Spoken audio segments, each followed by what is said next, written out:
Then how do we get onto our lives when we need to get dressed and get out of bed? Like that's the first step. After you get clothed, you have to like, brush your teeth, go get something to eat. But if dressing is becoming something that's of a frustration, or it takes more than 15 to 20 minutes of your time, and it's not because you can't find something to wear in your closet, I think then there's something wrong there. Meaning like there's also an opportunity.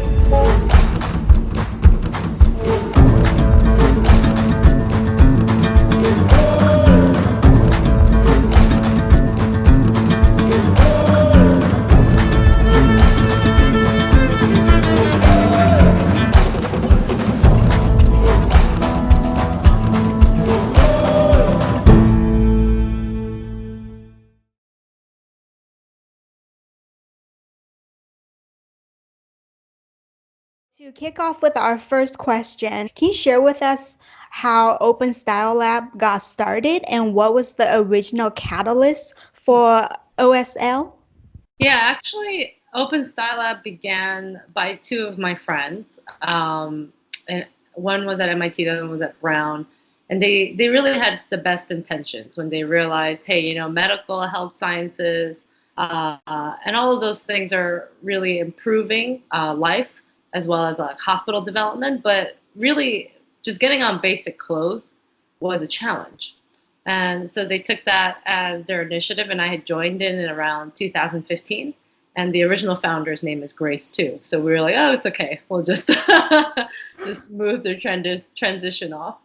But I think the biggest thing that began and has developed is that there was just a lack of, I think, education and awareness on why clothing is still a barrier for people's greater independence or a better quality of like lifestyle, and that it could be seen beyond just fashion. So that's why it employs designers, engineers, and therapists and people with disabilities to work together. Because it's not simple as something that's just about fashion or just frivolous clothes, but there are some medical benefits or physical benefits and potential for, I think, really innovative ideas. So that's how it all began. So, what is your long term vision for OSL and adaptive clothing in general? Yeah, I think so. My long-term vision for Open Style Lab is, I think, to grow a stronger community. It's really hard, and I'm sure you understand as well when you have a company and you're pretty much shouting to the world to care about something, to raise awareness for something, and to have that consistent, whether it's full-time staff or volunteers, there's a lot of management. But mostly, I think to respect, I think people's expectations when they come in.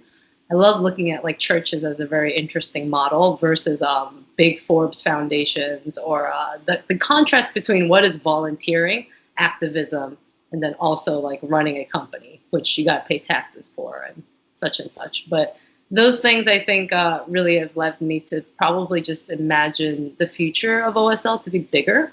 So can this be replicable? Can we employ more people? How do we scale?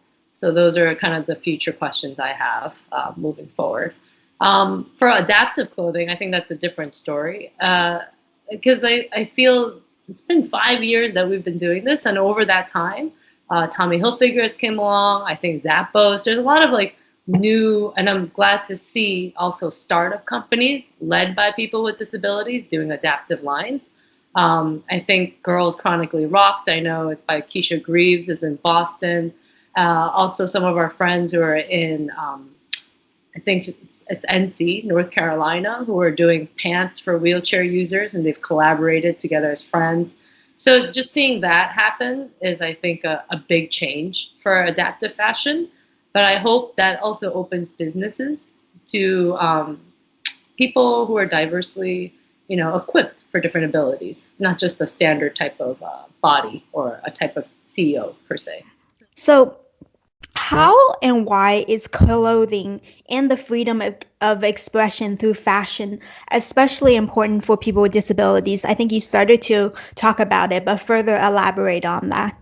Yeah, absolutely. I mean, I see a lack of, I think, accessible clothing is a barrier to anyone's independence. And that's speaking not just for myself, but my board as well.